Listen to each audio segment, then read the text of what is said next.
In 1983, I heard Patrick Martin on the radio talking about visual music and the broadcasting of TV Fetish on BBC Two. I rang the station and managed to contact Patrick and mentioned to him I was working on scratch video music. He said, "We have to meet." We met that night at Sumatra Road, where all the creatives hang out. At the time, Patrick had produced a 3-screen video and was looking for funding to tour it. We talked about a lot of ideas. I introduced the idea of a multi-screen computer-controlled show, and in the end I became the Roboshow system designer.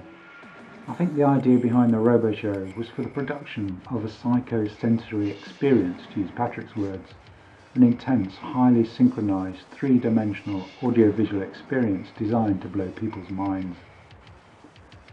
It was to be a West End theatrical show that could be franchised worldwide. It was also a global Q brand and a creative network. It was a machine for making money with profit shares for the creative members. I think it was unique through a combination of creative and technical skills, but headed up by a charismatic, if not maverick, visionary showman who wanted to create a completely new type of audio-visual experience.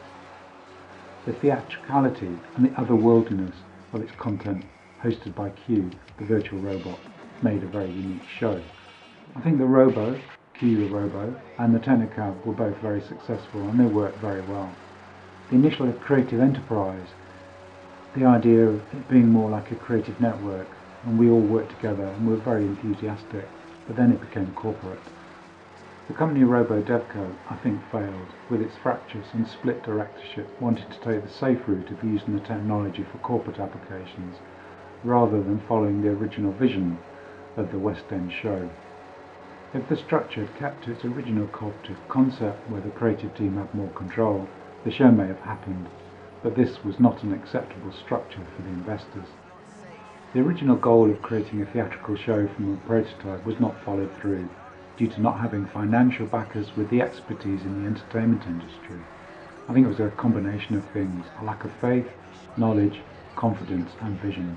The best was operating the Technicab, especially adding the dry ice effect. It became something like out of a Doctor Who programme. Q the Robo was very hypnotic, powerful and mesmerising. I think one of the best experiences was the first time the Robo Show ran fully in sync. One of the worst was the big expensive PR launch in Soho with lots of speeches but no show, creating a very disappointed and annoyed audience who were expecting some sort of multi-screen spectacular, but instead were being offered a minibus ride to the prototype show up in Kentish Town. For me, one of the saddest moments was the collapse of the Robo Show and the folding of Robo Devco, and then the splitting away of some of the founders to set up a new company, Xylo, to exploit the technology for pop concerts and car launches. I was really saddened to see Patrick back to square one with a 3-screen van trying to pull punters in for £1 on a wet rainy day in Notting Hill. If the Roboshow was recreated today, it would be a networked, induced, global vision.